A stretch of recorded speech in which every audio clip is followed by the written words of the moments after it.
म आउनु पाउँदैन तँ आ भनेकी छ मसँग मेसेज पनि छ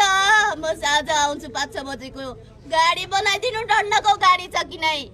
कन्ट्याक्टमा छ कि नै पनि भनेकी छ त्यसले मेसेज छ मसँग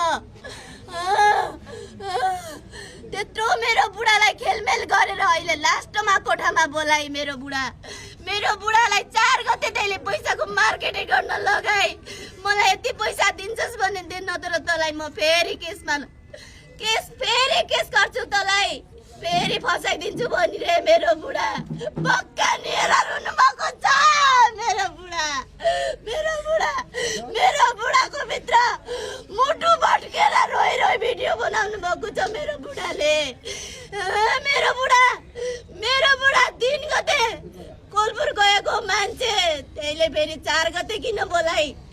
4 गते फेरि किन बोलाइ आफ्नो कोठामा आमा समेत राखेर पैसा चाहिएको थियो भने त्यसले यही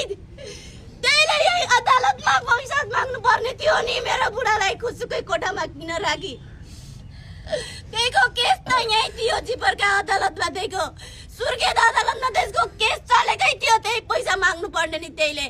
मेरो बुढालाई खुसुकै कोठामा बोलाएर मेरो बुढाको पैसा लुट्ने मेरो त्यत्रो होटल लुटी मलाई हानेर मेरो बुढाले यत्रो अभिशाप बनाएको छ त्यसैको कारणले मेरो शरीर आधा छ म 1 महिनासम्म नर्सिङमा बसेको 5 वर्ष अगाडि त्यसैको कारणले मेरो बुढाले मेरो शरीर च्यातेर आधा बनाएको छ त्यसैको कारणले त्यसलाई मारिदे पनि भनेकी थिए त्यसलाई मारिदे म तँलाई पैसा दिन्छु तेरो बुढीलाई डिभोर्स दिदे पनि त्यसले भने कति वर्ष अगाडि